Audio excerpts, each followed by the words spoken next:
L'arribada de turistes estrangers als càmpings de la comunitat s'ha incrementat un 20%. Visitants europeus aprofiten l'hivern per a mudar-se a Espanya, aprofitant el bon temps i, en conseqüència, l'estalvi en la factura energètica. Arriba la tardor als càmpings i les famílies de l'estiu deixen pas als clients estrangers. We are from Munich, Germany, and we stay here to visit Valencia. No només és un canvi de temporada, el clima condiciona. In the summer we stay at home, and in the winter we moving and looking for the sun. Yes, we stay for the whole month. It's not for the energy.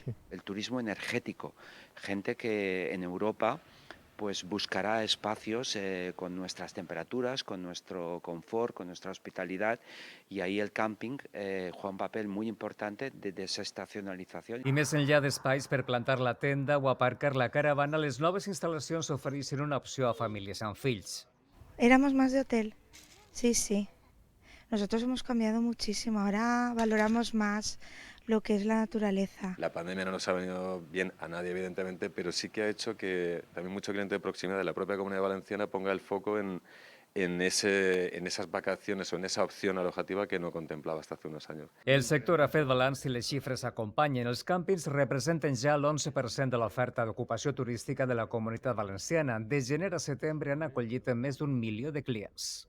Y esto supone un incremento del 21% respecto al 2021, que teníamos restringida la movilidad internacional, pero también supone un 6% más que el 2019. A la Comunitat Valenciana hi ha 136 càmpings i la majoria té demanda suficient per estar obert tot l'any.